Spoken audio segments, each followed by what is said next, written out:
que é felicidade, meu amor?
What a difference a day makes, 24 little hours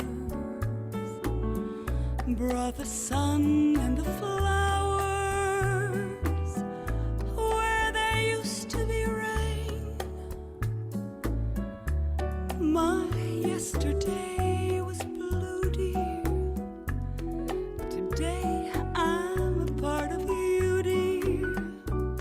My lonely nights are through, dear, since you said you were mine. What a difference a day makes. There's a rainbow before me.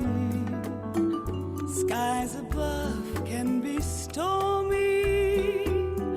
Since that moment of bliss, that thrilling kiss, it's heaven when you find romance on your menu. What a difference a day makes, and the difference is you.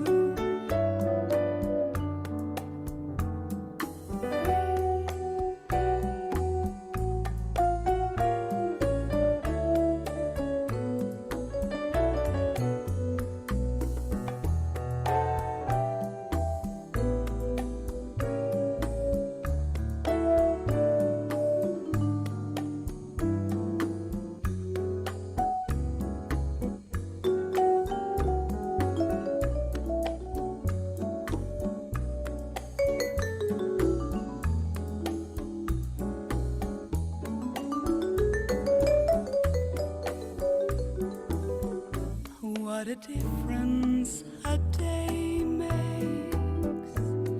There's a rainbow before me.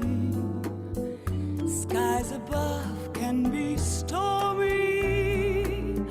Since that moment of bliss, that thrilling kiss, it's heaven when you find romance on your menu.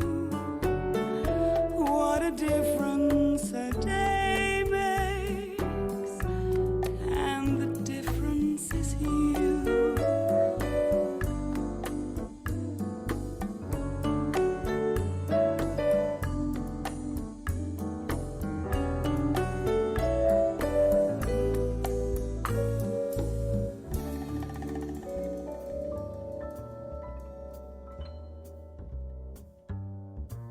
Never know how much I love you, never know how much I care.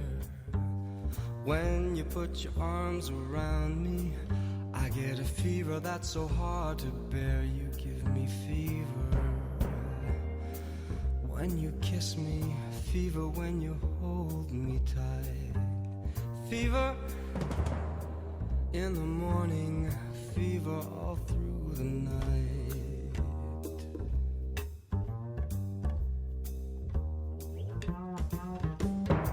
Sun lights up the daytime, moon lights up the night. I light up when you call my name, and you know I'm gonna treat you right. You give me fever when you kiss me, fever when you hold me tight. Fever in the morning, fever all through the night. Everybody's got the fever, that is something you don't know. Fever isn't such a new thing, fever started long ago. Oh, yeah. Romeo loved Juliet, Juliet, she felt the same. When he put his arms around her, he said, Julie, baby, you're my flame, thou givest fever. When we kiss it, fever with thy flame in you. Fever, I'm a fire, fever, yeah, I burn forsooth.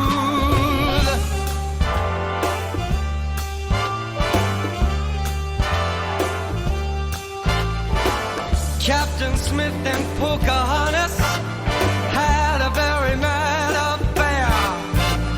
When her daddy tried to kill him, she said, Daddy, oh, don't you dare, he gives me fever.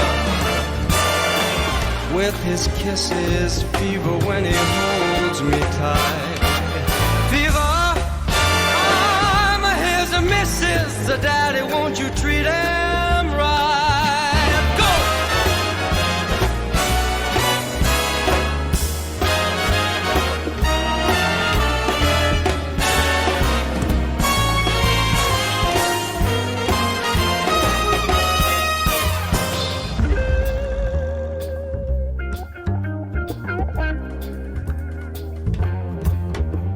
Now you've listened to my story.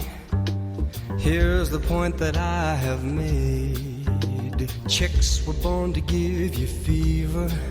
Be it Fahrenheit or centigrade, they give you fever. When you kiss them, fever if you live and learn.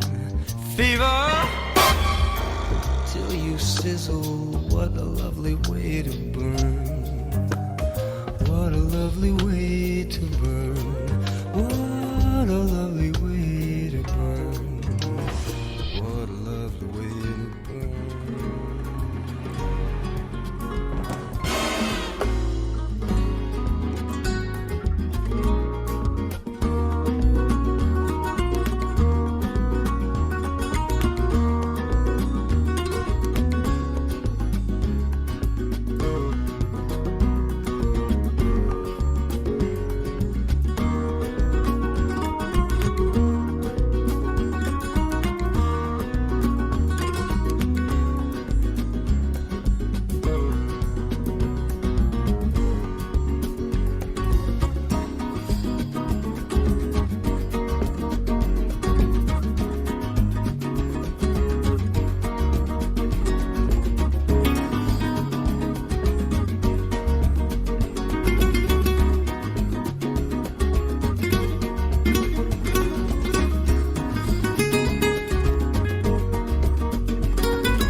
Okay.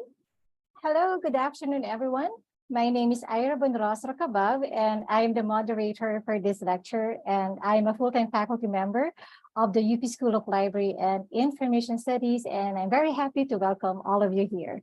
So welcome to another edition of the webinar series of the UP School of Library and Information Studies, or UPSLIS, and we know that it's been a while since we had our last webinar or online lecture, because most of our lectures and events lately were done face-to-face.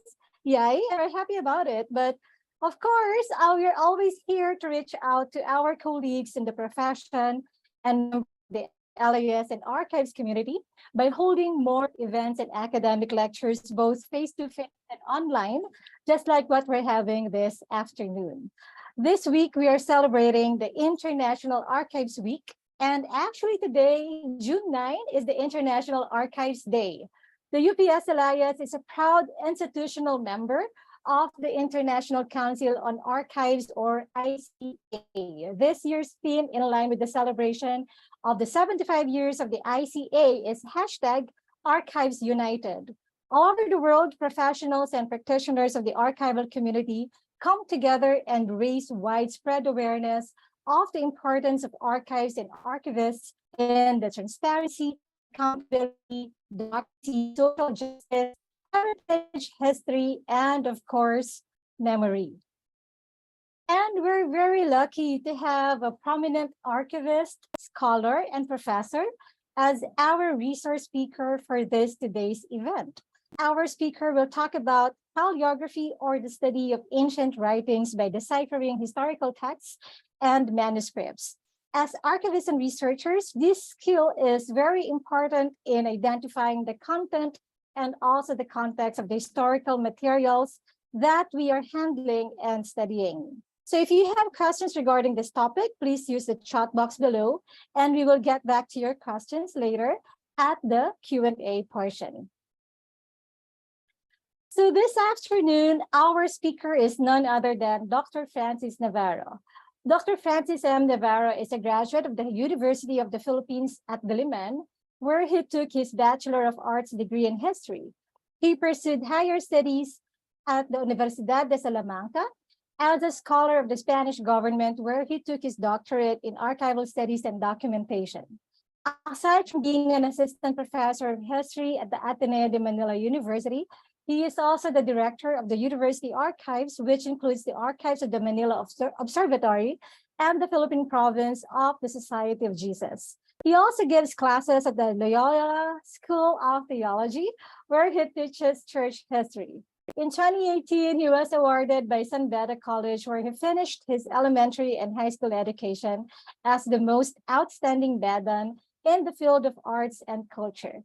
His most recent role was being a part of a government panel to study and investigate the first Easter Mass celebration in the Philippines, celebrated in 1521.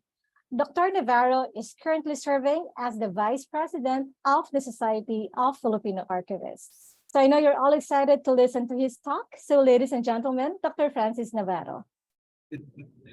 Thank you very much, Dr. Kabab, for the wonderful welcome, and I am honored to be with all of you. And I would like to thank the school, the UP School of Library Information Studies, for this invitation.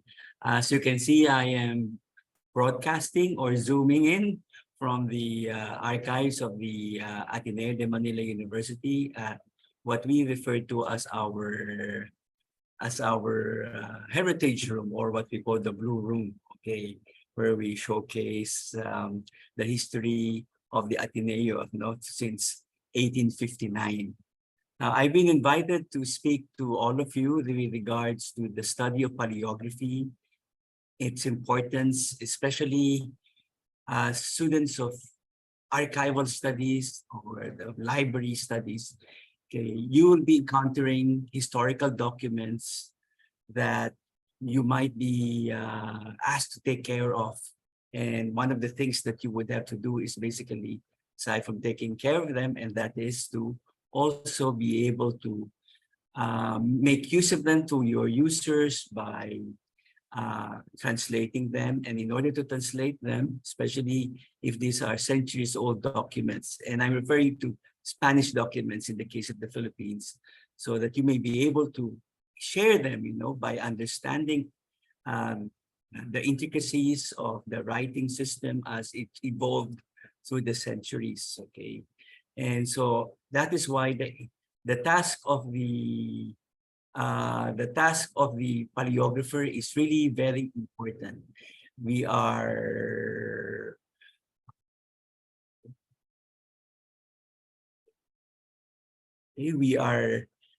sought after by students of history, okay, by research, by I'm so sorry. Okay, there you go. Okay. Okay, by students of history, by historians, researchers, asking for our help with regards to the interpretation of documents. So for today, I would like to share with you my presentation, which is entitled Paleography and the Document. And now I would like to start off as well my presentation with gratefulness also to two important personages who has influenced me in this particular field from my student years as a undergrad student at the University of the Philippines. And it's the late Dr. Isagani R. Medina, who as a historian was a trained librarian. Okay?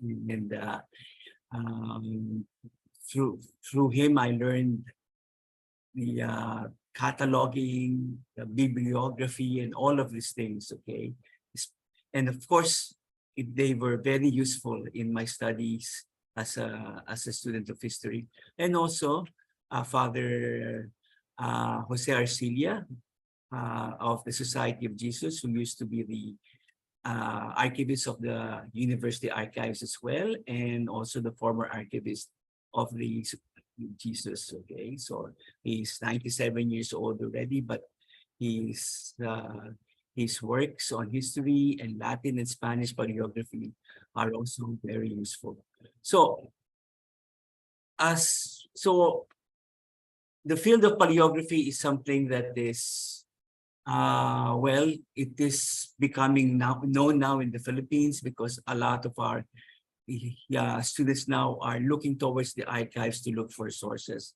And if you look at the definition of what is paleography, okay, it is basically the study of ancient handwriting, okay, as the alphabet or the written language has evolved. So we are here to read ancient texts and to study them with accuracy, okay, to be able to date and localize, for example, the scribes, the period of the handwriting. Okay, so in all aspects, we are studying actually the written language. And this is where our role as paleographers come in. And it's very important that the information in these texts are passed on. Okay? And without paleographers, this would be impossible actually to do.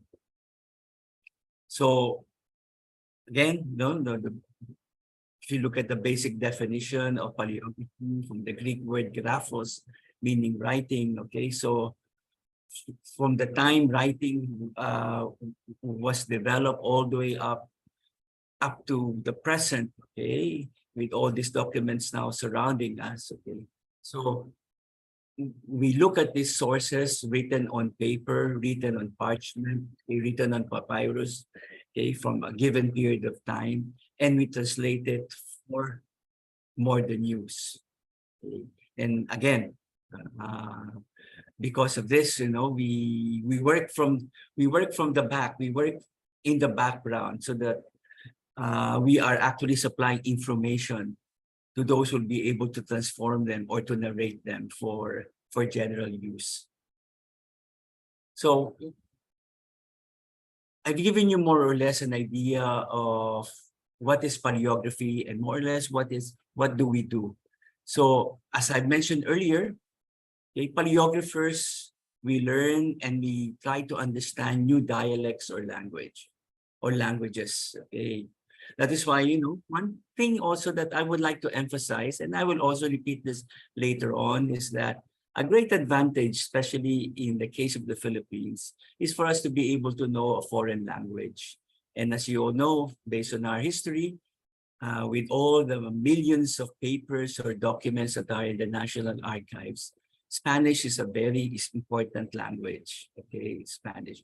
And I'm very happy that nowadays, the language is coming back again, you know, being reintroduced into the curriculum, okay, for students of the social sciences, because now they are discovering the importance of going back to the main sources, going back to a specific place or a specific house of history, and that is the archive. Okay. So as we learn and understand new dialects or languages, we also what? We also decipher. Okay, we also decipher. That is why the work of a paleographer is something that, well, I wouldn't say too slow, but we are not expected to work too fast as well, especially if we are trying to decipher a specific document, maybe written in a different language. But if we understand the writing on it and we are able to transcribe it, then others would be able actually to decipher it also in a much advanced way. So if you look at language, as I wrote down here, you know, for example, the English language, if you look at it from the 13th century onwards, okay, you will see that through the centuries, although the same alphabet will be used by the English language, the letters, how they are written, would also be evolving.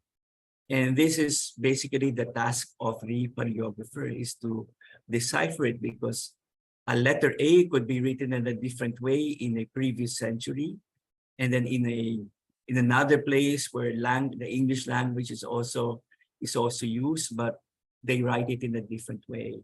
So you will see that the alphabet actually evolves through the centuries, okay, until we have it right now, you know. So this is why I always tell students of paleography, my students, whenever I would be given a chance to tell them that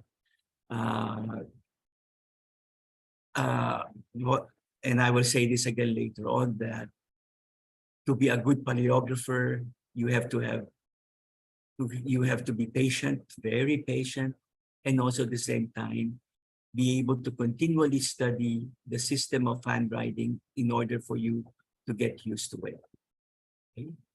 Now, another aspect of paleography, and this is more or less where the difficulty of understanding not just letters, but now words, letters put together as words, but later on abbreviated. Okay. And so abbreviations are not standardized until, for example, until the previous century. Now, okay, we have rules of abbreviation, but before, every scribe had its own rule, every country, every kingdom. Okay. So either it was something only used by a certain person or groups of individuals, so on and so forth. They would not be the same. Okay. That is why if you look at our history and you look at Philippine paleography in terms of abbreviations used here by the scribes, and you compare them with our South American cousins across the Pacific, you will see that they're not the same. Okay, they are not the same at all.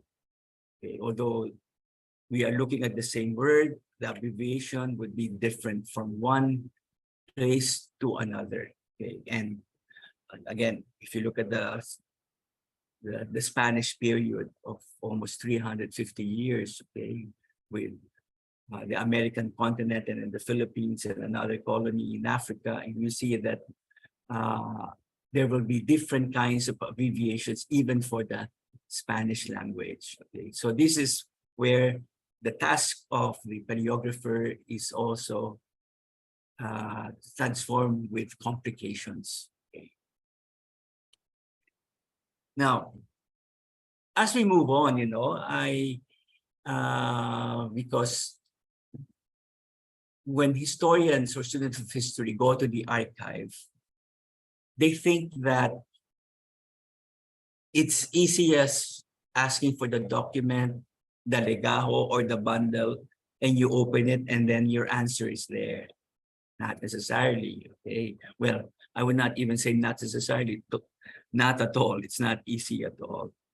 And sometimes they rush through the documents, okay, and they miss a lot because, well, one thing, for example, is of course they don't understand the language of the document, but unfortunately they do not read it properly. So you do not see, like, at a certain point or vantage point, you could already see what the document is all about. And this is where it is important for us to understand what would be the parts of a document. And I'm looking at an archival document. An example of this is the Spanish document. Okay. If you get used to it, you will be able to understand that at least there is a flow in the information being given in the document. So if you look at from the top, very common among Spanish documents is what they call the invocation, meaning the announcement from the agency or from the office where it came from. That is what they call invocation, okay, to announce, okay, so that the person would be able to know already that, well, this is from so-and-so office, so-and-so personality. Then you have the body of the document itself, okay, wherein, well, if you understand the nature of these documents, usually a typical Spanish document would introduce the person who wrote it, okay, and then followed by to whom the letter or the document is addressed to. And again, all important documents of the Spanish Empire have what you call the escataculo, or the provenance from where it came from. And together with it would be the seal. Okay, the seal that shows that either the document came from the church or came from a civil office, but at the same time, through the seal, you will already be able to understand or to verify the provenance of such a document. That is why, well, paleographers, aside from reading through the letters, they read what would be written around the letter. Okay, so you have to look for clues around because sometimes as the paper is passed on from one person to the other, it is normal that certain individuals would leave notes. That's why you will see different handwritings there, sometimes confusing. So you read what information is written around the document. So you see, a little investigative work would do the trick for you to know what is inside the letter. Well, just before I move on, one thing also is that, it's very common to say that we have 13 million Spanish documents in the archives. And many of them are still hidden away because, again, the problem is no one understands the language of the document. Okay, so they are left on the side. Okay, and so we can say all about when sometimes you go to the archive and when you receive a bundle, one thing also you will encounter is that, and you will experience this as if you start working in the archive, for example, is that not all the documents there would be belonging to the same category. There will be misplaced letters as well. So you see, that's why a good paleographer, and I always experience this, and it's always giving me a hard time, and that's why I admire people with a good eye, when they look at the documents, is that they could already see that there's something missing here.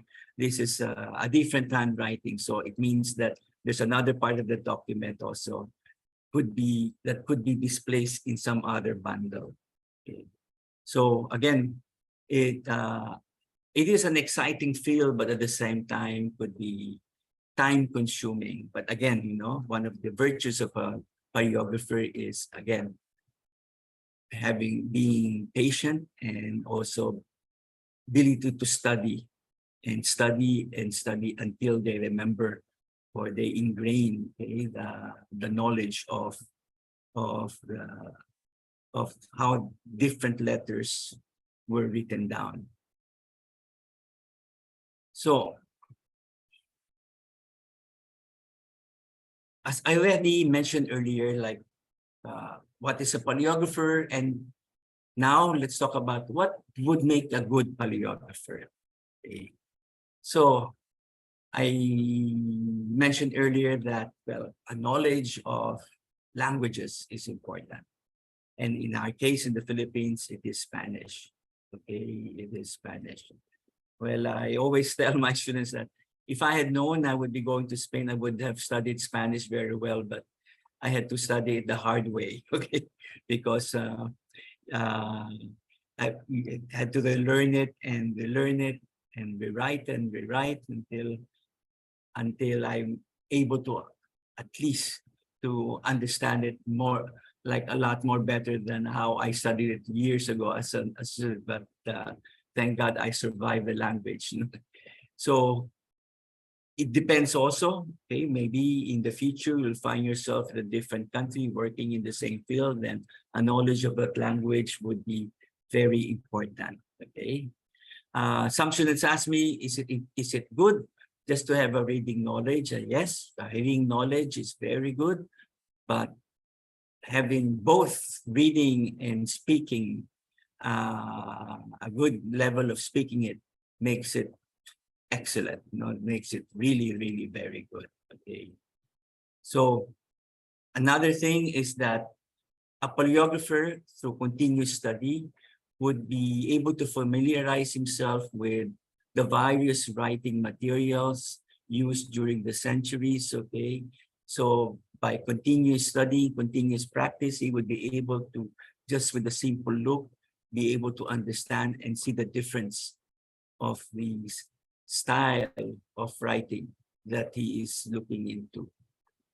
So it is important that he is able to identify the different handwriting styles, okay? And one aspect of understanding this different handwriting styles is also to be able to know, like, this particular handwriting style was used during this period. And it's very common in this particular place, as I will show you later.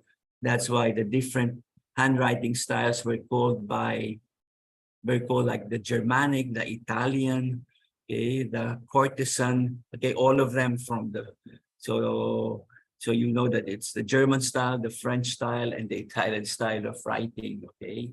So they basically influence the handwriting that would be popularized during a certain period of time and in their own, and in the countries that they will be adopted, okay?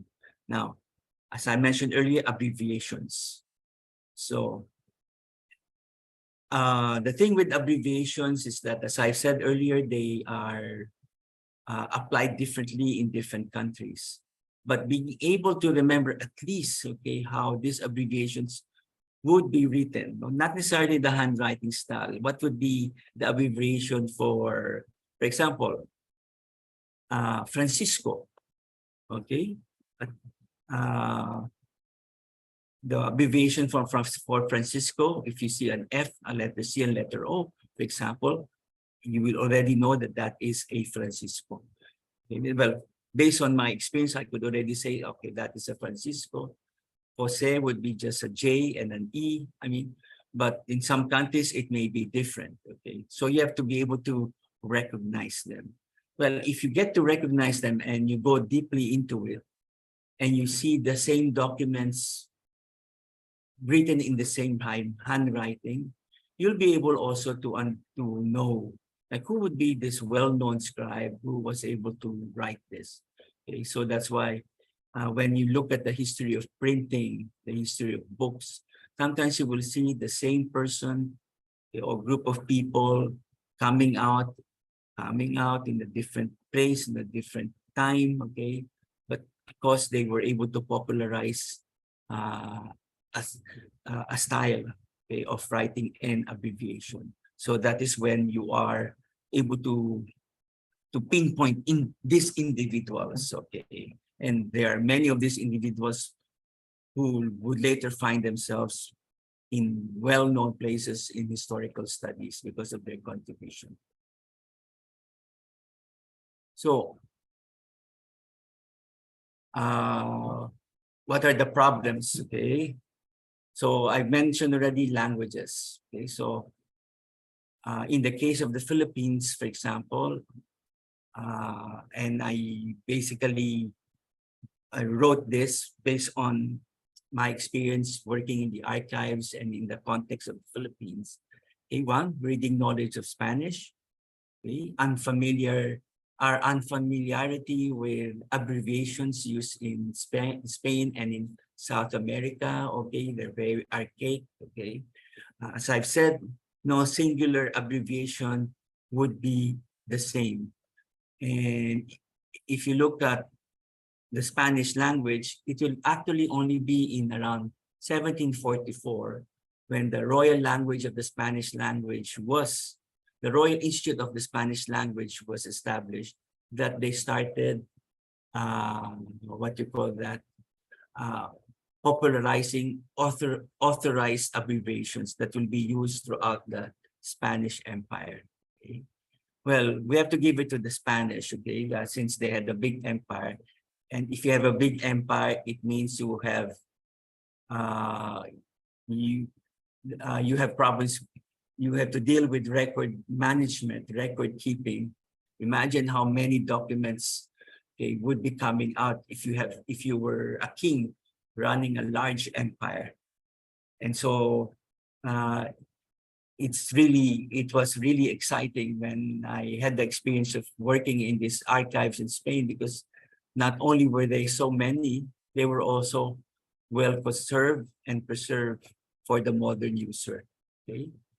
So another problem is that, okay, if you are unable to understand them, okay, how will you be able to translate them from the original text? Okay, because one important thing paleographers do is that we assist historians, we assist anthropologists, we assist anyone who needs information, okay, especially from these old documents. So that is one of our major duties or major job descriptions, and that is to be able to translate it from the original to the present language. Okay?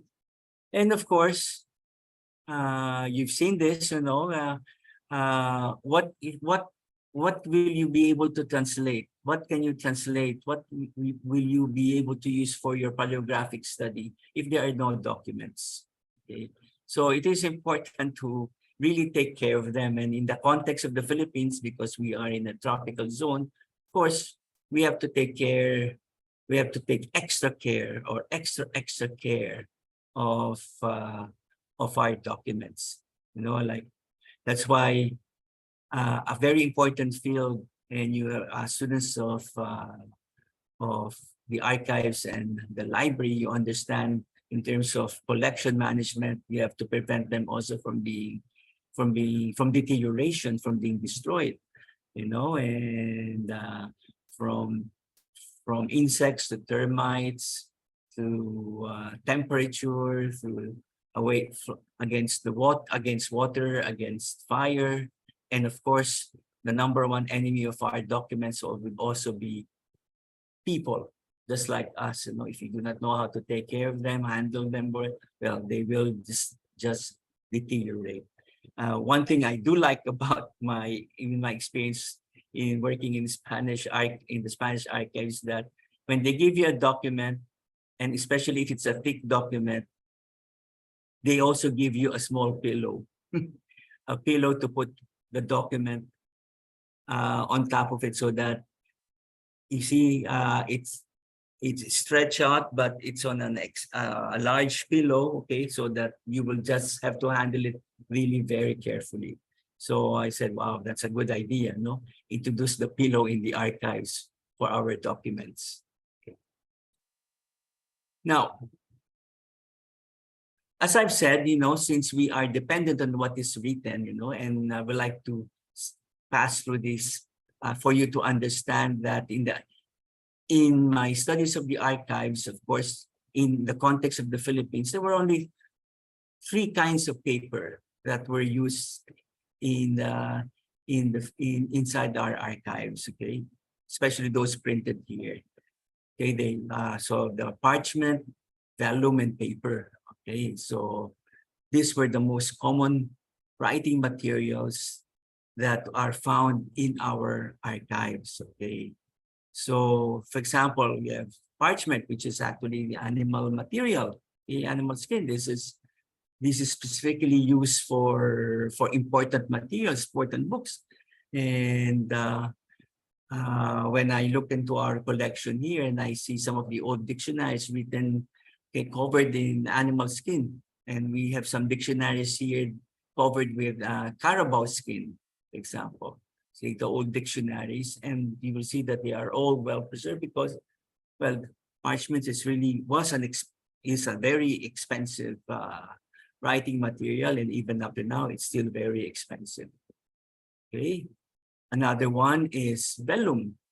Okay, vellum is actually another writing material. Again, it's natural. Okay, but it's made from the skin of a calf. Okay, and one of the things that, aside from just like the parchment, okay, it would last for a very, very long time if it is taken care of properly, and if it is placed in a room with moderate temperature.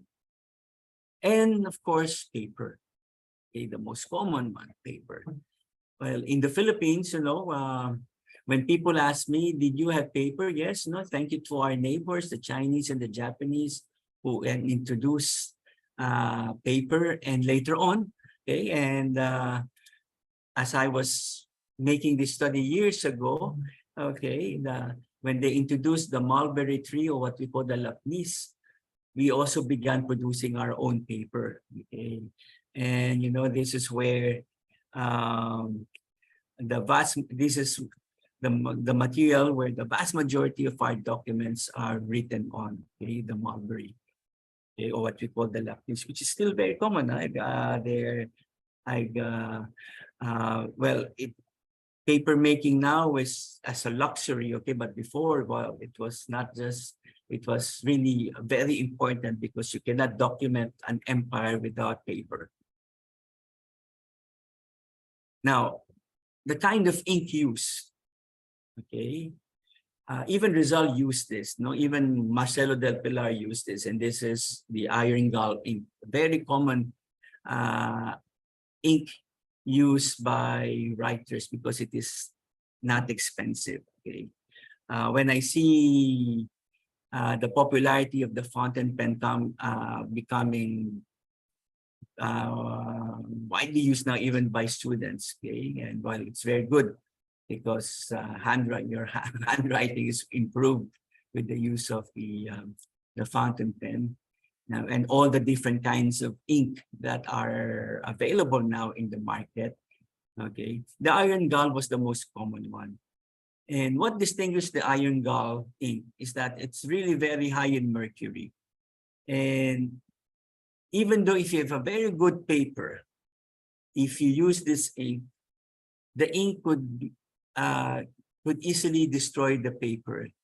Okay? Not immediately, like in 24 hours, but if combined with humidity and everything, okay, the ink would eat through the paper, just like the one you see in the background. Okay. And sometimes the ink is too strong that when you look at the document, sometimes you can understand it because a page or 2 pages before that, the ink had already transposed through the paper. And that is why iron gall ink, okay, it was cheap, but it was also very strong. That's why, you know, when it's high in mercury, it's also something that that destroys the paper. Okay. So a very good example of understanding paleography is that when you look at our incunabula, or the first books that were printed, no, in the first part of the 16th century when printing was invented. And I believe that you are all familiar with the first printed book in the Philippines, published in 1593 by Fray Juan de Plasencia. It is a what you call that, a pamphlet used for catechism. And there are only 3 places that I know, and I've only seen 2 of this where they are well preserved. One is at the UST, here, the University of Santo Tomas. The other one is in the Biblioteca Nacional in Spain, and the other one is in the Library of Congress. Okay, that is where we have the best and preserved copy of the Doctrina Christiana. Now, what makes this important, and for those of you who are looking into the history of Philippine handwriting or Philippine paleography, is that this book was written in 3 languages. Okay, Baybayin, which is you see on the left. Then later on, as the Baybayin was Latinized, okay, so using the Spanish alphabet, okay, so you will see a translation of it based on the original language, not from the Baybayin. But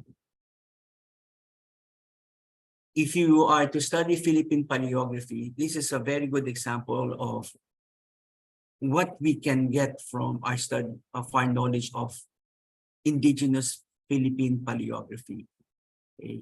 And this is where you have the Baybayin coming in. And as I've said earlier, so this book was written in 3 languages. So, you know, I remember doing the same thing when I was beginning school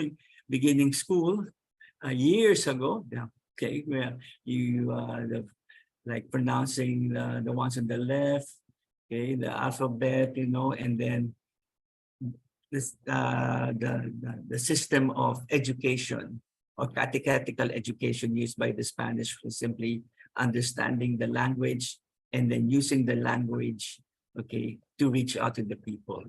Okay, there are not so many materials like this that you will see a combination of Baybayin and Spanish. Okay, and even Pedro Paterno in his earliest works on Philippine paleography, okay, you will see that he was able to more or less, okay, make a study of the various forms of Baybayin used by various indigenous groups. Okay, and so we owe it to people like Pedro Paterno, for example, especially the educated illustrators of the 19th century, okay, looking towards the Philippines, looking towards the history of the country, because their goal was simply to show to the world that there was an indigenous culture, high-level civilization existing in the Philippines before the Spanish came, and this could be shown through the written language, okay, and that is Baybayin.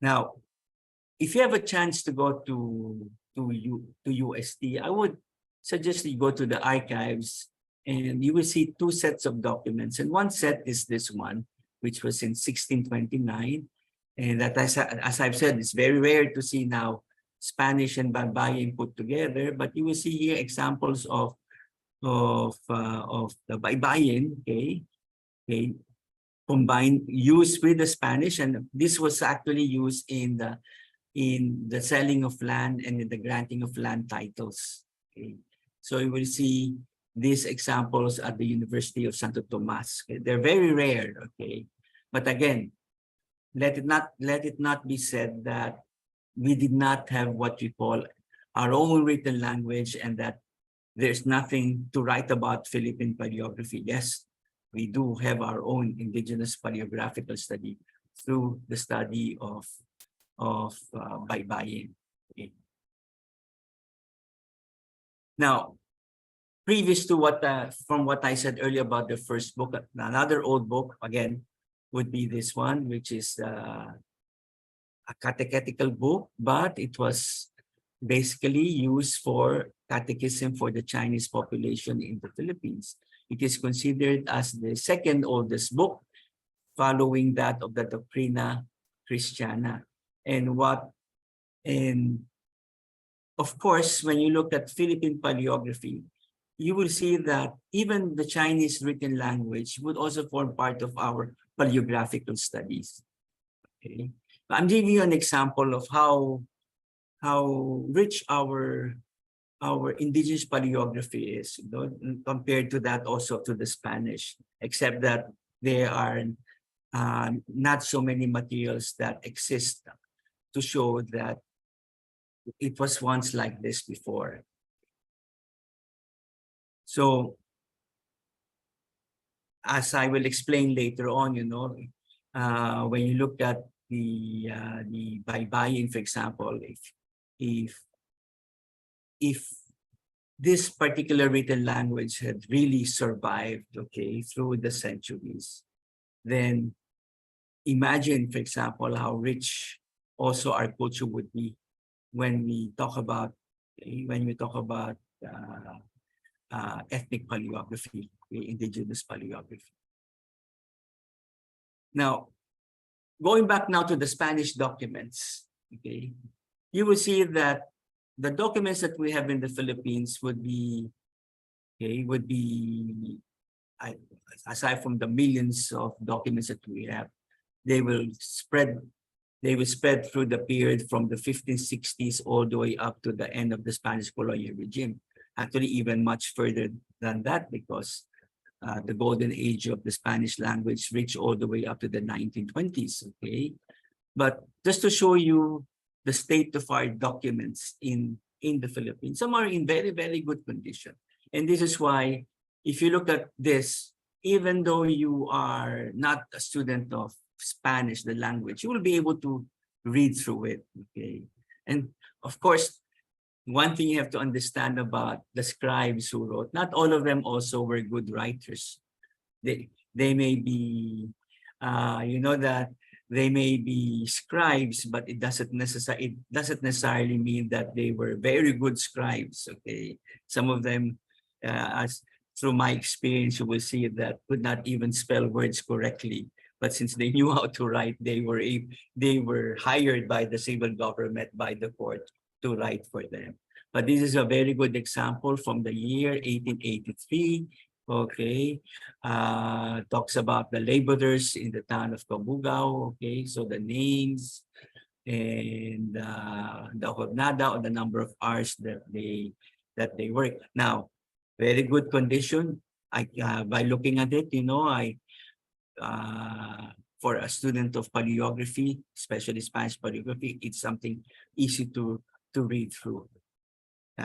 Another one, okay, is this letter that was found in that I found in the archives report from 1706. Okay, again, you know, you will see the handwriting style, and one person asked me, how is it that they could write actually straight like that? You know, well, you see, one thing that they did was that these papers were thin, and they would usually put it over another paper with lines, and that's why they were able to write. Sometimes some of them actually would write over a ruler. Okay, so that's why you will see that they're written straight, because they wrote on a wooden ruler, for example. Okay, but again, if you look at the state of this document, you will see that if you are to go into this particular study, you will see that, wow, I could see it. No, you could actually read through it. But again, not all documents would be written like this. What if a document you have is like this? A major part is lost in the middle. Okay, this is a map, but there are so many words. There were words written on that particular part before. Now, what would a paleographer do? Paleographer would try to look only at what would be existing. Okay, they would not a good paleographer would not even would not even invent information. Okay, because of course, that is totally unacceptable. But again, when I see documents like this, folded like this, it does worry me a lot, because you will have to make sure that it's treated well, and that when you open it, no damage would be occurring on the paper. But this is how information is lost also on the document, because of deterioration. Okay. And in the Philippines, when students ask me, so where can we study Spanish documents? Where can we look at documents and touch them? And I always say that, well, there are very good places in the Philippines.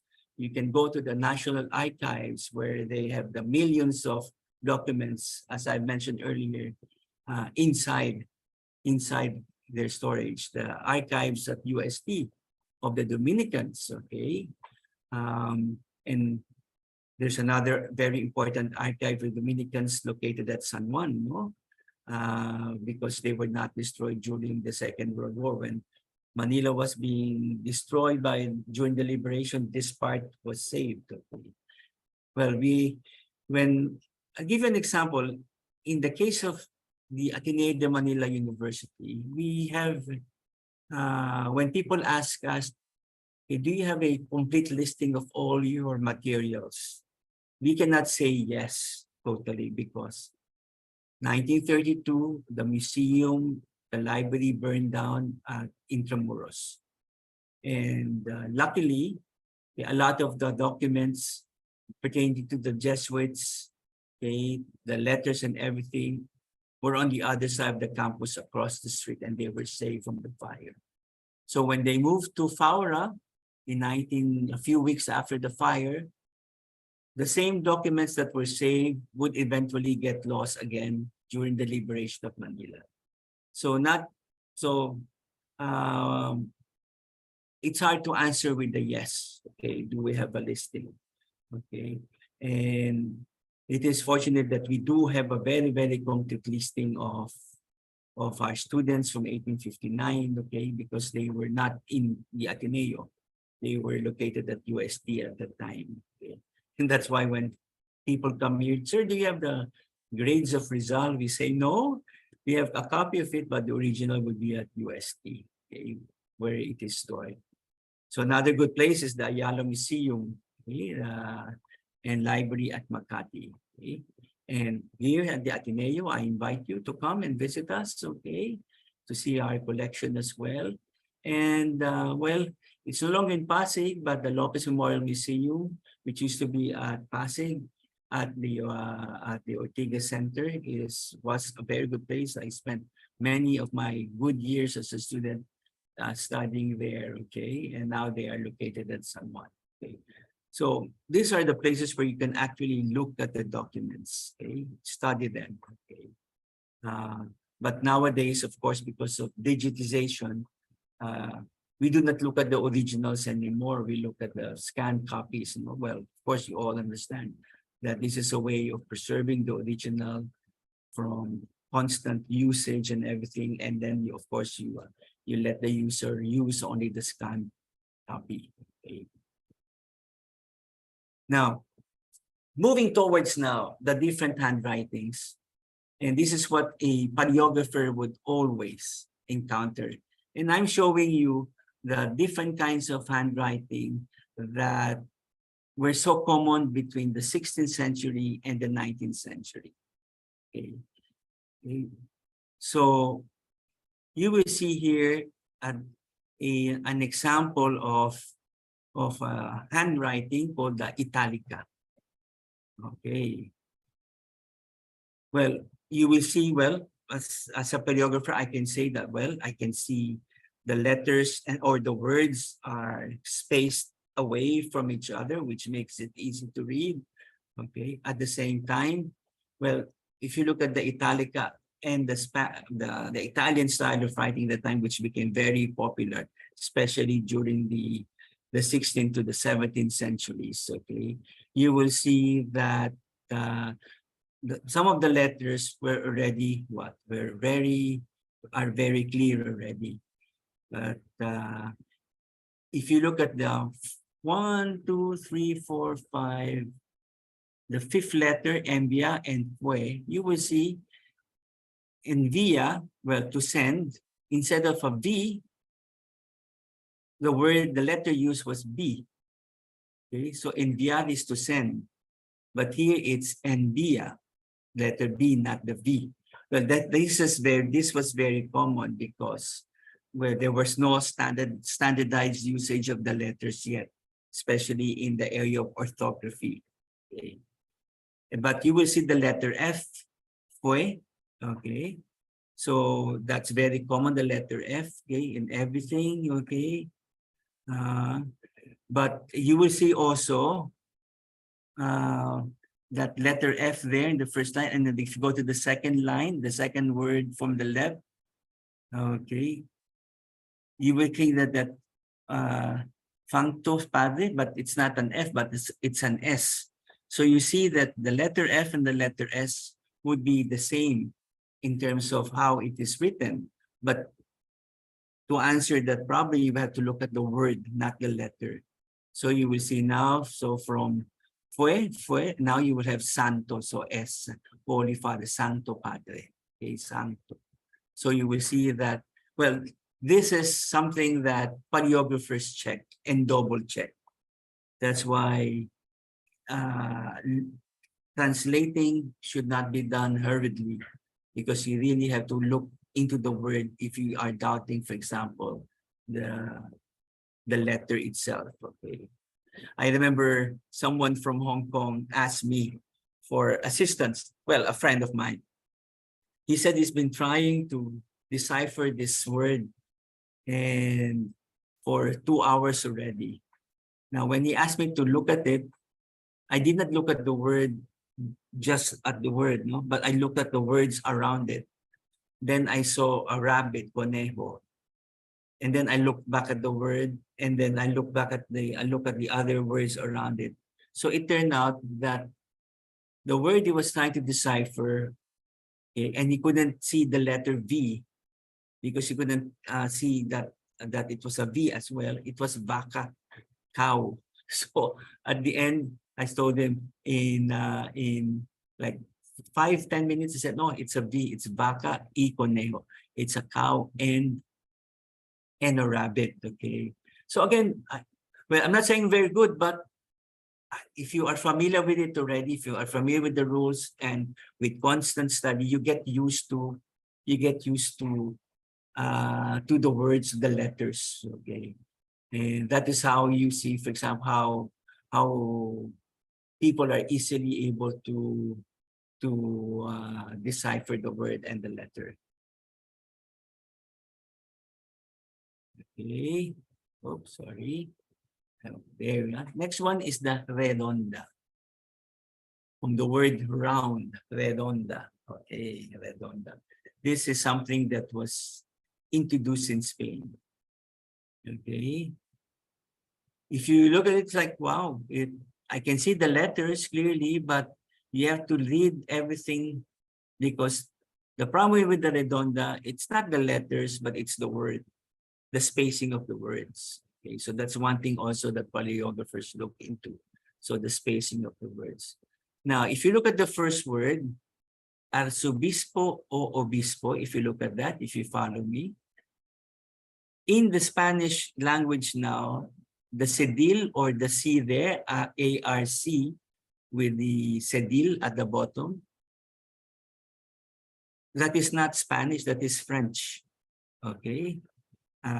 So you see a very the influence of the French language, the French alphabet also into Spanish, because they all belong to the Romance languages. Okay. Nowadays, this word is spelled with the zeta or Z or Z, arzobispo. Okay, but before it was common to use the French cedil, arzobispo. because it gives you the sound of the S, the S, arzobispo. So you will see arzobispo o obispo. Okay. Otro prelado or prelate. Okay.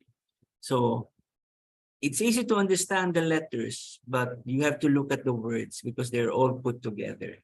And this is very common, especially in official documents. Okay, in official doc.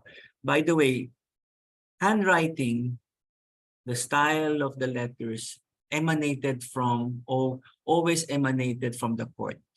So what was popularized in the court would be popularized also going down to the people. Okay, going to be. By the way, scribes earned a lot of money because they would just sit down on the street with a table with their paper ready, and there will be a long line of people asking the scribe to write a letter.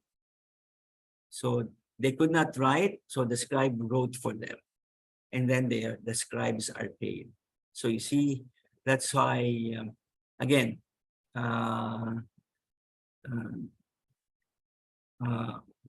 scribes, whether court scribes or the ordinary scribes in the street, they are paid well because of their knowledge of reading and writing. Then you have the cortesana. Okay, this was popularized by the French. Okay, but one thing that I can say about the cortesana is that it is more, the letters are intricately written. Okay, intricately. Courtesan, meaning court. Okay, the courtesans. So it was actually popularized by court people, especially the women, okay, because the educated women were the ones born into the noble families, okay. So they developed a particular style, and this style was more popular in terms of, if you look at the those round letters, you know, okay. So basically, you will see that they're all letter M's. I mean, they may not be the same throughout the rest of Europe, okay, but they would be very common, okay, especially in the place of their origin, okay. So courtesan, courtly, it means that aside from the members of the nobility developing this, it was more intricately done, as if it was art, okay? Not just ordinary writing, okay, but it's art. Then you have Alemana, okay, the German way of writing. Again, you will see this quite popular in the 17th century. Okay, the 17th and the first part of the second part of the 17th century.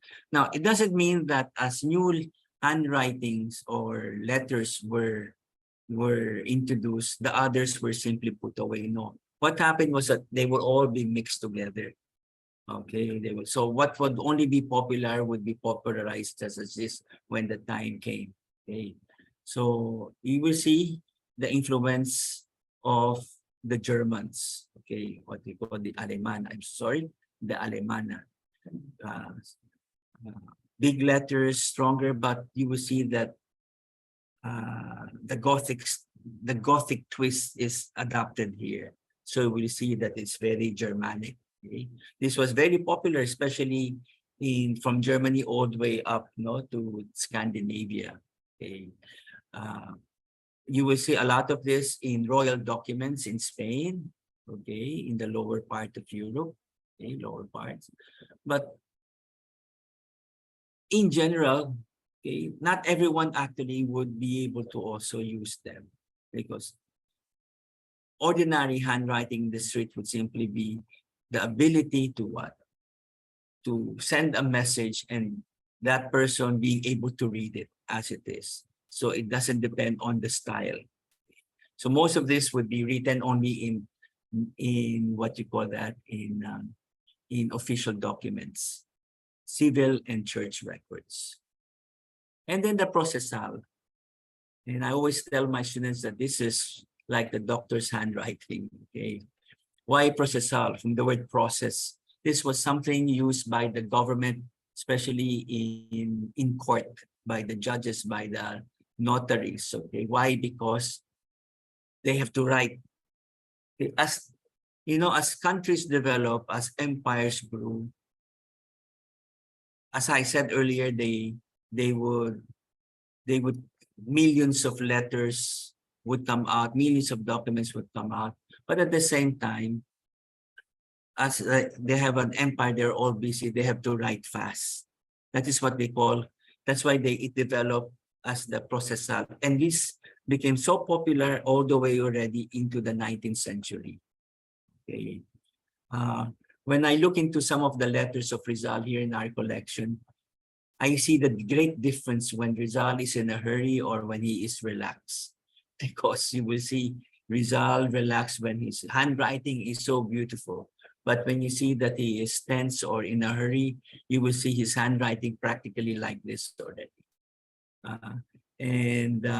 This is quite hard to understand, and I would say it directly. It does give me a hard time also, because as if I don't know if you're familiar with stenography, it does remind me of stenography, because very common in the processal is that they simply abbreviate the words. They abbreviate the words. And well, the letters would not be clear. Okay, well, I'm just saying that there are those with good handwritings and those with bad handwritings. Okay, and this is a very good example of what is a processal when it is not well done or well written. You will see letters, but you really have to stare at it for a while and decipher what is this particular word, what is this particular letter. Okay. Now, going back to the documents that we have, so as I've said, they will be coming. So these forms of writings will be mixed already with the documents that we would have by the 18th and the 19th century. So this will be in 1897. If you remember the previous document that I showed you, you will see that, wow, it has developed because basically the person who wrote this had a very good handwriting, and then the letters are very clear, because even without understanding Spanish, you will say Inspección General de Beneficencia y Sanidad de Filipinas. Okay. Algunos antecedentes relativos al Hospital y Cementerio de Chinos de esta capital, 1897. So it talks about the Chinese hospital and the cemetery. So you will see different things around this document. Okay, and it's deteriorating slowly, okay, because the edges are disappearing. And the inside, and I took this when the person was not looking, because I was shocked when he put a clip there on top, which is a big no-no. That's why I decided to include the clip there, because it will destroy the paper. So you don't do that to documents like this. But you will see here that, well, the writing is still clear, but the paper is already deteriorating with holes in it, okay, with holes. Okay, that's why, again, this is where conservation and prevention management comes in, okay? So again, the same book, okay, with still that clip on the left side, okay, that whenever I see it, it makes me squirm. But again, if you look at the handwriting, okay, you can, even again, as I've said, you do not understand Spanish, you'll be able to read it because the letters are very clear. Okay. Now, what if you have documents like this, especially the paper is thin, and then you have what? You have the ink so thick, so you will see the ink passing through the other side already. So this is very common, okay? Very, very common. At least we could still read some of it, okay? Because when I read it, the names of people, okay? And their jobs, where they are from, okay? So again, this is just a loose sheet, but I found it very interesting because of the state of the paper. Now, another example in terms of abbreviation, So if you look at the one that I underlined with the red line, you will see here there that, well, it's common, just like in the next page of this document. But I'd like to say here is that this is when the abbreviations are the same. They may not be the same abbreviation that is used now officially, okay, but you will see that V, I read the V, I read the E, I read the C, and I read the A. Okay. So, Vuestra Excelencia. Okay, Vuestra Excelencia. Okay. So, another one, if you look at the third line with on the left side, the first letter, the first word, Hicieron a Vuestra Excelencia. Here, instead of the Z, the C, which is standard now, the writer uses a Z. Well, again, that very common, the interchange between letters. So the S with the C, the French C, and then this is very common in the study of paleography. Not only do you see and understand the letters, but you have to look at the interchange also of the letters when you look at the document. So all in all, and I've said this earlier, the two things or the two virtues of a paleographer should have would be patience and study. Patience and study. I remember my teacher in, well, this was almost 4 decades ago, the UP, when we were studying translation, EL 170. I think it's still being offered. He said that, well, constant practice makes perfect.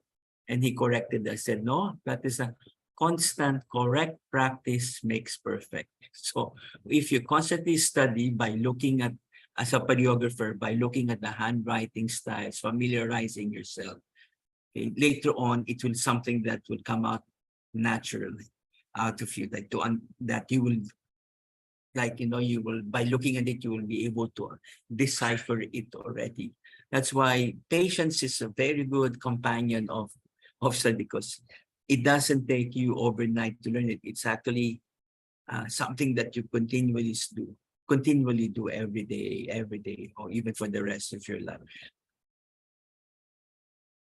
So what do I suggest students who will go into the study of paleography? Okay, as a beginner, I would say, okay, study a handwriting carefully. Get used to it. Okay, in our case, Spanish. Get used to it. Study it very well. Okay, when you look at the document, and this is something that scares people, is that they get stuck only in parts where they finally could not decipher it, and they get stuck there. No, don't stay there. Move on. Okay, so move on to those parts that are familiar to you. Okay, like what I did earlier, and I told you earlier, don't just immediately read it. Look at the document itself as a whole. Look at what could be written on the left, on the middle, the lower, the right side. Notes are codes, and notes could also be used as what? As clues, no, to what the document would actually say. Okay. Then take note of the virus handwriting. Okay, the virus handwriting.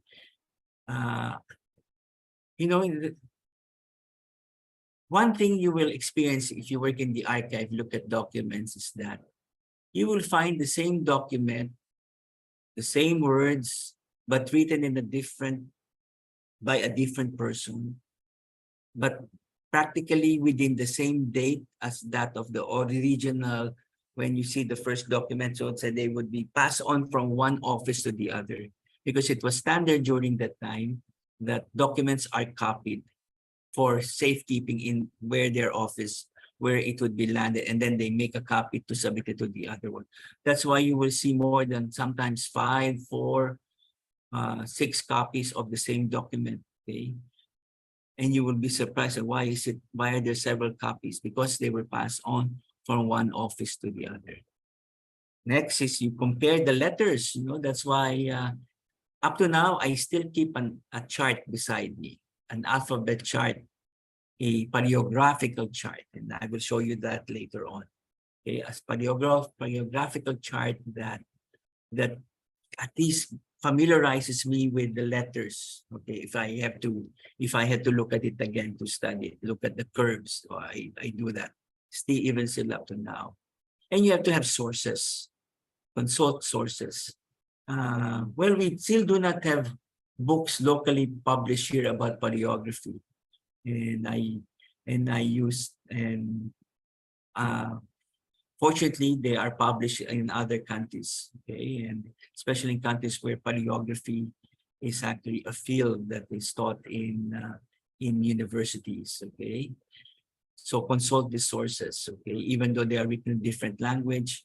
What is important would be the table. Well, for me, I look at the tables, the letters, okay, and then that's why I try to learn and relearn all over again. And never spend or don't get stuck, like what I said at the beginning. Never spend too much time on a letter or name. If you do not understand it, skip and go on. Because later on, you will have your eureka moment and you'll be able to see, wow, now I understand what this word means, okay? And when that word comes to your head and you look at the word and it's the same, wow, you are finally able to decipher it. So tables like this are important. Okay? So this is one table that I put on my table.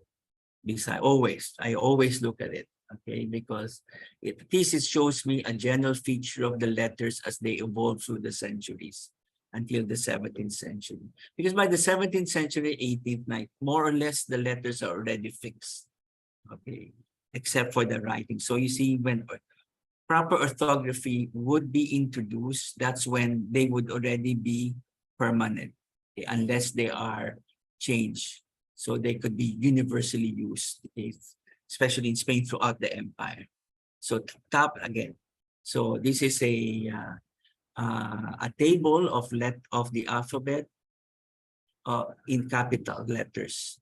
So the mayúsculas capital, okay, capital mayúscula. So very good examples of sources to use, and they are available here, at the Instituto Cervantes de Manila. The orthography, this is a very good companion of paleographers, especially those studying Spanish. And that is because these are the official abbreviations, the official spellings, the official letters to be used. So beyond that, they are not accepted by the Royal Academy. Okay? So the English language also has its Royal Academy, the Spanish, the French, the German. They have all standardized writing and systems already, okay? Because these are well-known languages, and they want their language to preserve its origin, to be preserved in its original form. Okay. Then another table that I used, okay, but I use this more for the English language, okay, because of this more or less connected with the development of the English language. So I use two, one Spanish, one English. Okay, so all the way to the letter Z, and then in this particular case, also you will see how even in the English language, how the N, okay, because even in the English language, they adopted the letter, and in some cases, especially in religious materials, they adopted it. Okay, so how the R, I always, as to share with you, my experience is always getting confused with the double R's and the double L sometimes in the Spanish language. So this one, written by a friend, Paleographic Guide to Spanish Abbreviations. It's a very useful tool, for studying, okay? Because this is more attuned also to what we would be using here in the Philippines. And This one is, well, I would say the Bible of Spanish paleography in Spain and in the Americas, from the 16th century to the 17th century. And the manuals paleografía, okay, Spanish manuals, okay. And well, to end what my talk, and I hope I did not confuse you with so many materials, okay.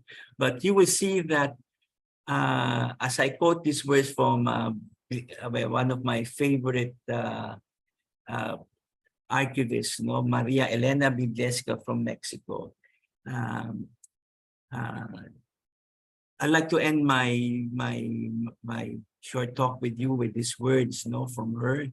That is what, and that is what paleographers should do, what translators should do.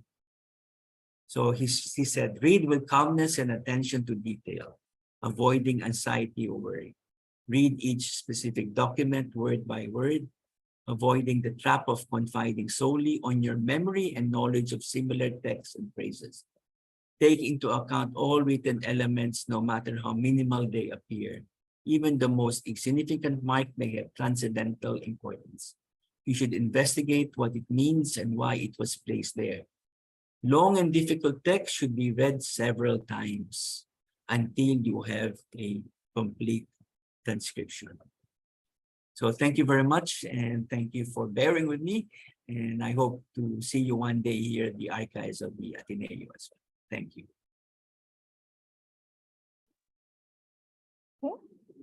Thank you so much, Dr. Chas Navarro. That's a very interesting lecture. And actually, I was just looking at my notes now. I think my handwriting is a procesal.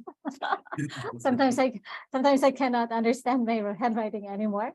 But okay, so for those who just joined and missed the earlier portion of Dr. Navarro's talk this afternoon, you may watch the recording of today's event that will be uploaded soon in our official YouTube account. And as for the certificates, if you need one, this will be provided after you submit the evaluation form, which will be sent to your email. So just be sure that you are properly registered for our event. All right, so if you have questions, please use the chat box below and type in your questions so we can address them in the Q&A portion, which is happening today. Okay, so thank you again, Sir Chess. Just a bit of trivia. The general paleography is actually one of the first archival courses offered by the University of the Philippines Department of Library Science. It was a Department of Library Science back then in 1954. And this was taught by Dr. Isidoro Mantiel Garcia. And I think this was offered alongside Archives Administration also in 1954. But we stopped offering it because according to the records, there were not much students who were attending or participating in those classes. And at the same time, during that time, the Department of Library Science was preparing for its independence. Independence, like it was about to be instituted as an academic, an independent academic degree granting unit by 1961. So yeah, so just a bit of trivia. Okay. Very interesting, so, huh? Yeah. Okay. All right. Okay, so I think do we have questions here? Okay, so you still have time to type in your questions. Okay, but let me ask a question first. I mean, I have some questions here while listening to Dr. Chas Navarro. And according to your lecture, it's very interesting because you mentioned that aside from the language, the abbreviations, the handwriting, they are very much time bound. So the kind of handwriting or the kind of abbreviations being used would actually depend on the time period wherein these were produced. So I'm interested to know, how do you continuously validate the correctness of the time period aside from using the alphabet or the paleographical charts and the manuals that you presented earlier? I see. Very good. Thank you very much. Well, well, that is what I said earlier, you know, that, well, as language evolved, well, the letters evolved as well, you know, and with the introduction of the virus handwriting systems used, because I just want to just say it now that there was no standard or official orthography that guided all of these scribes. So uh, even in the Alemana, the German, the Italian, the Procesal, you know, there was no standard. There was no standard orthography. Well, the Spanish were the first one to introduce it in 1744 because they, well, as you could just imagine, the Spanish language was not just spoken on the peninsula, but throughout the empire, you know, throughout the world. So they had to standardize everything. And this was one of the problems that they had, okay? And that is how to standardize it so that although Spanish is spoken in different countries, they were spoken differently and written differently, okay? So normally, when you see a change coming in, okay, with the letters, because it's actually popularized, okay? There's always something that popularizes the use of these letters because, as I said earlier, not everyone could write, not everyone could read as well. So there were only a few people who actually had this particular gift, okay? And I would like to say also, there were not only scribes and letter writers, but there were also readers being paid. So you see, because that's how illiterate people were before, and only a small group of people were able to study. So as I've said, this new forms of writing that would be popularized would only be used in court. And then, of course, if they leave the palace and they are popularized down, all the way down, okay? But usually they only stay up there in the, well, in court or in the royal court, in the courts of justice, used by in church, in church materials. The ordinary people would not actually know the difference between what is this form of handwriting, what is that form of handwriting. So it's actually always from within the palace. There's always, it always starts from there.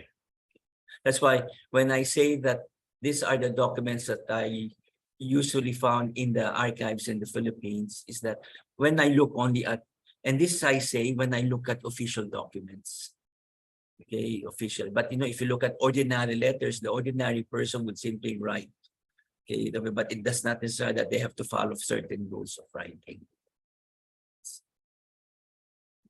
Okay.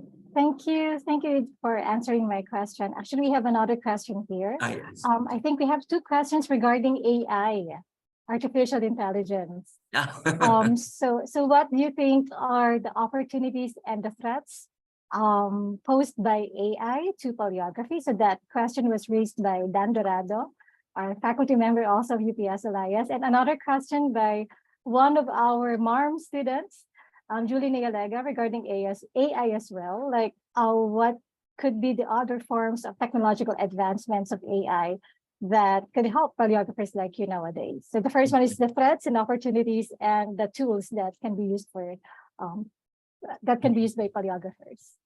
Well, I think the well, I do not. Well, I've seen already an app actually. Well, I was still in Spain, and it was already demonstrated to us, but it was not popular. It was like you put the document underneath, and then it is simply transcribed. It's like a regular app that you have on your iPad, and then it, like, you know, you handwrite it, and then it transforms into a certain script, you know, in bold script. Okay, so they were trying to introduce that also for paleographers in the museums, but I never actually saw it develop or advance. Okay, and I think the thing about this is it is still, okay, in terms of paleography, I think if you want to make less, mistakes, then let the human do it for you. Let a person do it. I mean, well, as machines would fail, humans would also fail, but I think a person has the patient more to really, again, to do it all over again, and not to study to discover it. But I don't see it as a threat, for paleographers. If ever, it would assist paleographers, but I think the paleographer would always be there side by side if ever this machine was ever developed. Okay, it's like when people talk about the chat GPT, I mean, I find it funny, because now it's a talk of the town, homework being done by someone, by a machine, so on and so forth, better than humans, but still, I think, and I hope people will still be very romantic in terms of seeing how people write, how people understand writing, when people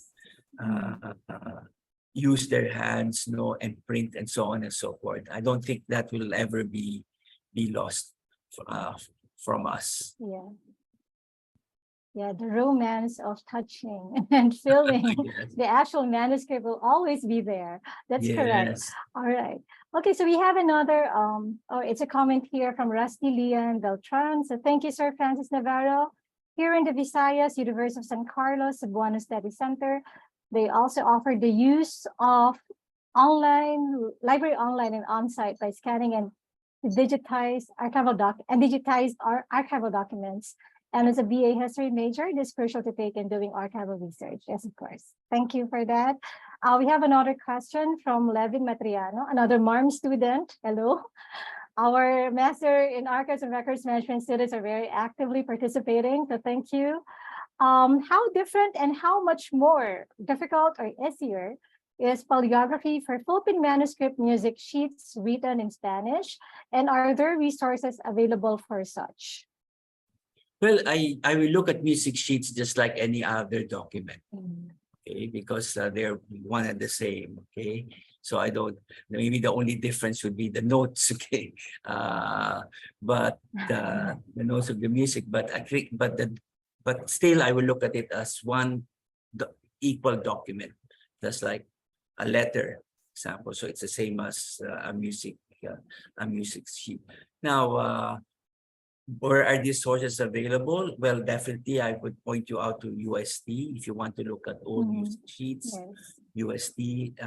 Well, another good one, which I was not able to include, is the Museum Library of the Order of the San Agustin Church, or the Order of Saint Augustine in Intramuros, and you have Franciscan Archives at San Francisco del Monte in Quezon City. Then you have the Recollects Tierra Pura in Quezon City, near Diliman, Yes. Well, this Miranila. I mean, Miranila. Thank you. Yeah, Miranila, correct. Miranila. Yes. I always say Tierra Pura, but Miranila. But you see, there was a time when you look at places like this with this kind of sources as they're close to the public, no? They're actually much more open now to people, okay? If you have the proper credentials for studying them, then you can actually use the sources there. Well, a very good source also, a place actually, would be the archives of the Archdiocese of Manila, okay, at Intramuros. A very, very rich source of information for all kinds of religious materials. So I've seen some of the sheets already that Mr. Matriano would be referring to. They actually exist. I wouldn't say that there are many of them, but I would presume there are many, especially when there are so many, when in the period of Christianization from the 1500s all the way up to the latter part of the 1600s. So there are plenty of them. Okay, and that's a very, I think, interesting piece to study, how not just catechetical books, but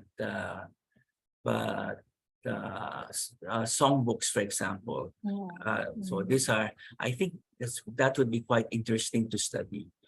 Okay. So again, you can go to the sources and visit these places and visit them. Yes, there are a lot of treasures waiting to be discovered, right? Yes. And I think there will be a lot of interesting archival research that can be done using those resources. Okay, thank you. Yes. All right, so next question is from Van Moldes, our MSLIS student. So thank you, sir. For maps and other cartographic works, do you have specific tips or resources that you can share on deciphering abbreviations and writings? I work on Spanish, French, German, and Japanese maps dating back to 1598 to 1946. Okay. Well, actually, Interesting. very good. This is a very good question. Well, actually, if you look at the old maps, it's the same information that you will see in written documents. They're also written on the maps. Okay, but of course, the maps would serve a different purpose. Okay, more geographical. Okay, in terms of the longitude, the latitude. Okay, these lines. Okay, but what I can say is that it's practically the same abbreviations, because when you look at the document and also the maps produced also during that particular time, they were also dependent on what would be the prevailing orthography that would be used as well. The only thing is that, of course, that I would see different would be the directions, the longitude and the latitude, the lines of the longitude and the latitude lines. Okay, well, a very good source material that Mr. Moldes could use is a very, very good dictionary. A very good dictionary. I would suggest, if you're familiar with the Larousse dictionary, the Larousse dictionary in Spanish, French, in German, it's actually a dictionary that is specifically recommended by archivists, because like I have one in Spanish, but I still have, and I bought it 25 years ago. It's still very useful because I think it was made specifically for library use, for archival use, because it's not it's not like your ordinary dictionary. So a Larousse dictionary would help you a lot to understand whether it's in French, Spanish, and German. Japanese, I'm not so sure if the Larousse, they only, I think they only deal with these languages that I mentioned. Unfortunately, I'm unable to suggest something for the Japanese maps. Okay, I am unable. But for the other European language, but it's always having a good dictionary, and that is the Larousse dictionary. Right. So thank you for that. Hi, Miss Feby. Thank you also. And Padayon. And from Cedric Cadilia. So thank you, Dr. Navarro, for the informative lecture. Warmest regards to you. In your illustrative example earlier on the Italic handwriting, there is a resemblance of the letter scripts for S and F. Okay, are there any orthographic rules on determining what letter is being used in case that particular script recurs in many words of a document? Well, this is a good question, because I would say no, there is no particular rule. That's why you have to read, you have to look not just at the letter, but on the word itself. Okay, the word itself. Because, for example, this letter F and letter S, that is something that's very common. Okay, because, well, if I say the S is like that and then the F is like that, I cannot say that the F has a shorter tail than the letter S, because if you look at the document, it's the same. And well, the scribe would simply assume that you would understand it if you understand the word. Hindi nakikita pa. I'm sorry. So so what I can say is that, well, unfortunately, I cannot say that there is a rule standard, because as I said, by the 1740s, yes, especially in the Spanish language, they would develop, because the Spanish began it, and then later on the French, the Germans, and the Italians would follow after that. Okay, because they believe that their language has to be pure, and so they have to protect it, from changes. Okay, so again, my suggestion is to look into the word, not just on the letter. Okay. All right. So always remember that, not just look at the letters, look at the words, right? Look at the Yes. entire context. All right. So next question is from Eman Baldonado. Is the process for, for paleographic assessment different for other languages that use their own scripts and writing systems, for example, Sanskrit, Javanese, etc., especially for ones that use logographic systems, for example, Chinese? So do we have current prominent examples of this that are available for perusal, or resources that can be browsed? And thank you, po, Dr. Navarro, and for UPSLIS. Thank you also for attending our event. Okay, thank you, Mr. Baldonado. Pleasure to ask.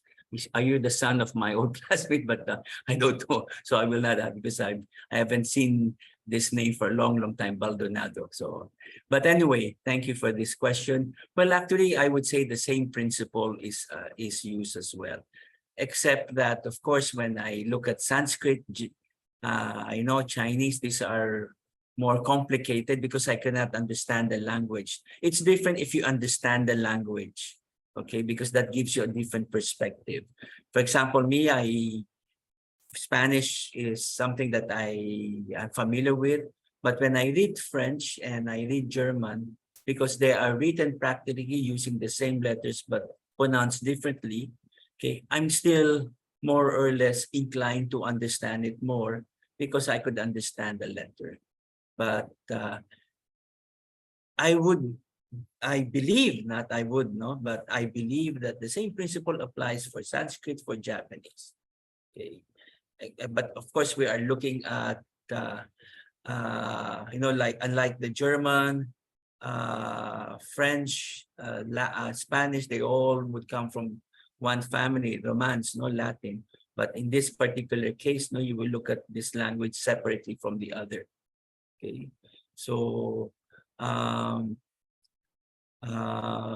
what materials can be used? Well, I wish I am an expert on East Asian history, but unfortunately, I cannot. I'm unable to also suggest materials for you. But if you communicate with me through my email that I have on the front, I will be very happy to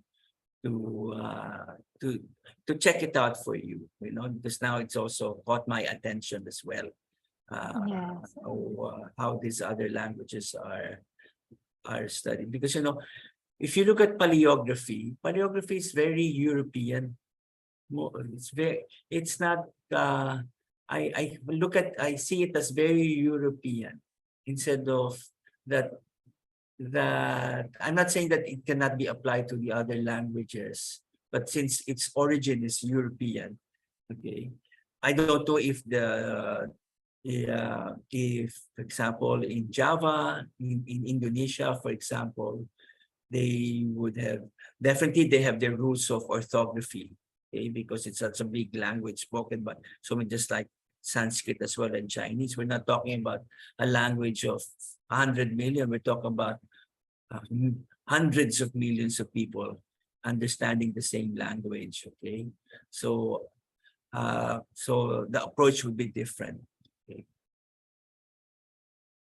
Thank you. Probably we have some viewers here from the Department of Linguistics, so maybe so maybe we can you can get in touch also with Dr. Francis Navarro regarding this, or anyone who has the expertise on the Asian language. All right, Sir Chas, can you also provide your email address probably in our chat box later? Yes, I'll do it. Please, so that, please. so that they can also get in touch with you. Okay. Another question from Levin. Are there professionals in the Philippines who are experts on verifying the authenticity of handwritten records, including signatures? That's a very good question, because you see, in Europe, this is a profession that requires government authorization, especially translators,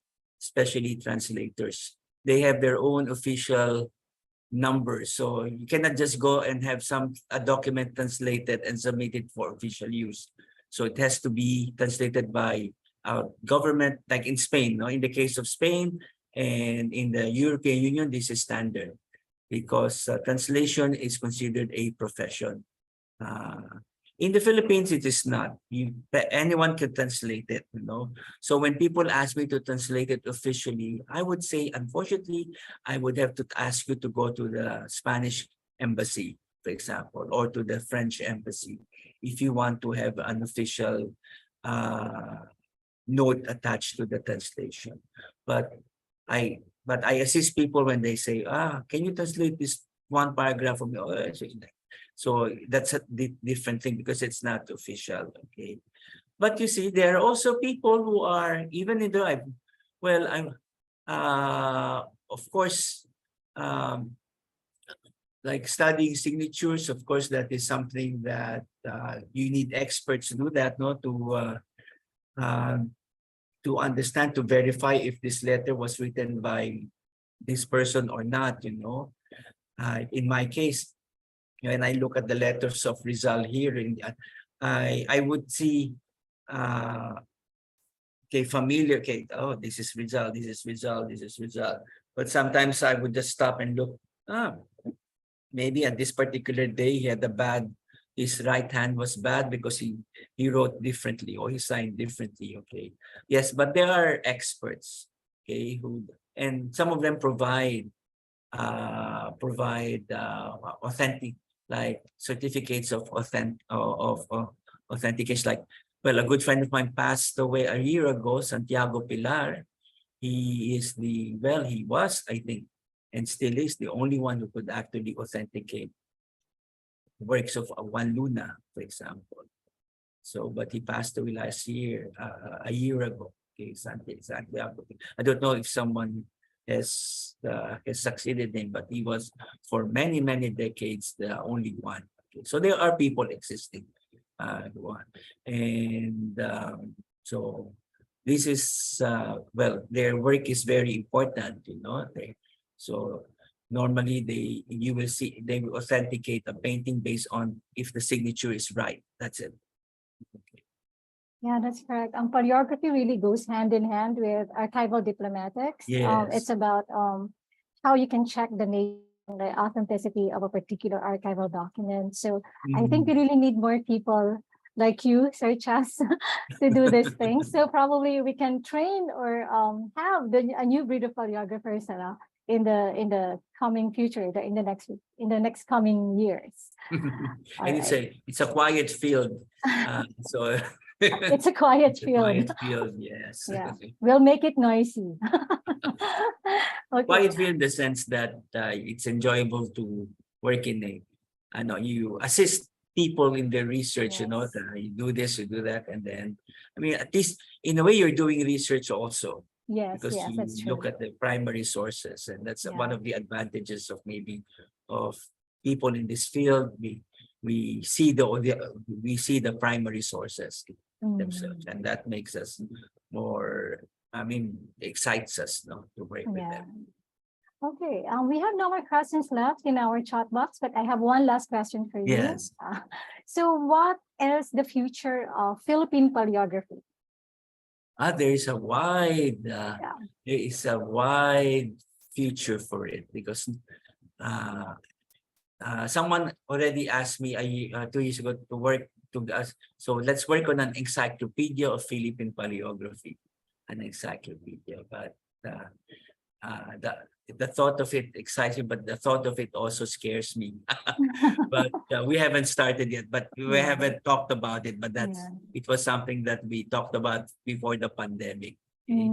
But again, like what I said earlier, now with baybayin, that forms part of our own paleography. Okay, so there are many people now are experts in baybayin, So the Simay experts in baybayin, and then in Spanish, for example, even in English. Okay, for example, because that's how most of our official documents were written. Okay, so there's a wide future for it. Okay, a wide Yeah. future.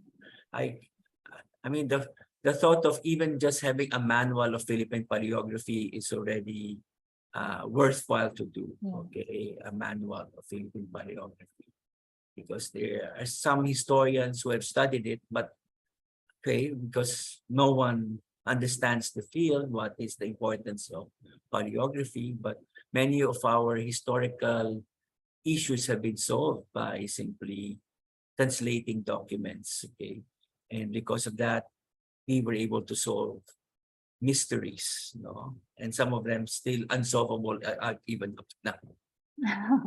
That's true. Actually, because we have around 100 participants, probably some of them already left, but let's hope that some of them would be more interested in paleography and pursue this kind of discipline, right? So probably in the next coming years, we'll have more paleographers who will continue doing this very fascinating work. And yeah, okay. All I'm right. leaving it to the younger ones. Pressure. Okay, but yeah, but thanks so much, Dr. Navarro, for doing this work. I mean, again, you said earlier, this is a very quiet field, and not many people are really into this kind of practice, this work. But thank you so much for doing this for many, many years. And also, thank you so much for for generously sharing your knowledge and experience with us. And we'll see more of you in the next coming days and months and probably Yes. years. And yeah, so thank you once again, Dr. Navarro, for delivering this lecture this afternoon. So you have some final words for our viewers. Well,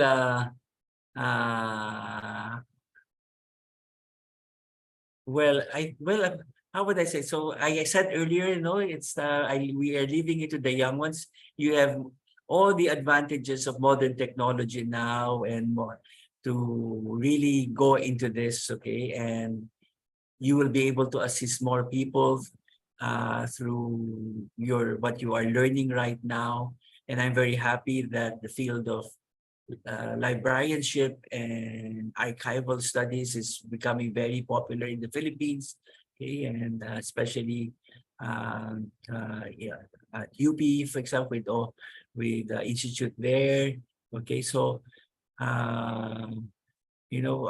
remember that as well, I always remember my old mentor, Dr. Medina, as we both know that he said,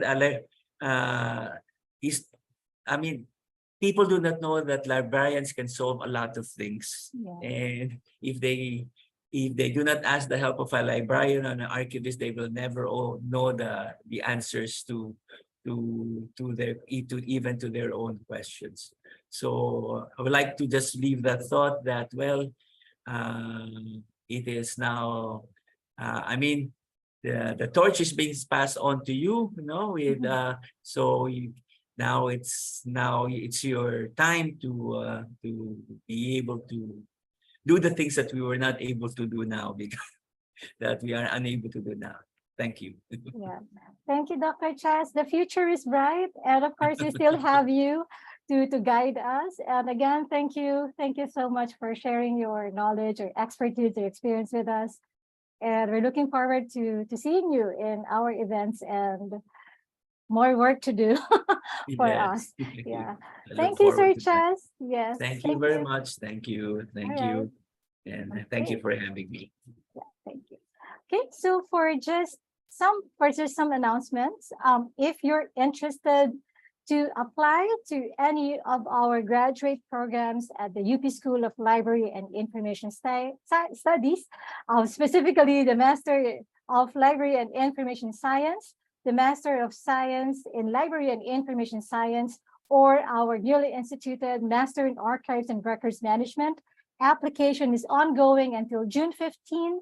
And for more information, please visit our website at upslis.info/study-with-us. Again, that's upslis.info/study-with-us. So you can find our perspectives there and more details about the application process. Then again, the deadline is June 15. So you have how many days left? Okay, so hope to see you in our programs. And if you have academic articles that you would like to submit, you may want to submit them to our journal, the Philippine Journal of Librarianship and Information Studies, formerly the Journal of Philippine Librarianship, sorry. The oldest academic journal in LAS in the Philippines. So acceptance and review of articles are all year round. So please consider submitting to our journal. Again, that's the Philippine Journal of Librarianship and Information Studies. And you can see the website in our chat box. So that's phjlis.org. Okay. And before we end our program, once again, thank you so much to our audience, to our viewers for attending, for participating in our event. And also, we'd like to acknowledge UPSLIS for organizing this talk in line with the celebration of the International Archives Week. Thanks also to our tech and publicity team, Assistant Professor Janice Ramieda, Assistant Professor Nathan Isip, and Assistant Professor Johan Frederick Kabab, for always being so efficient. And hope to see you in our next events and activities, especially that we are celebrating the 62nd anniversary of UPSLIS by next month. So specifically on July 1st, we're going to celebrate our anniversary. Again, that's the 62nd anniversary of UPSLIS. So once again, thank you. My name is Ira Benrosro Kabab, the moderator for this event. So maraming salamat po and hope to see you again. Have a great weekend. Happy Friday, everyone. Cantinho, violão, esse amor, uma canção pra fazer feliz já que se ama. Muita calma pra pensar e ter tempo pra sonhar. Da janela vejo e Corcovado, o Redentor, que lindo. Quero a vida sempre assim. Com você perto de mim, até o apagar da velha chama. E eu que era triste, descrente desse mundo, ao encontrar você eu conheci o que é felicidade, meu amor.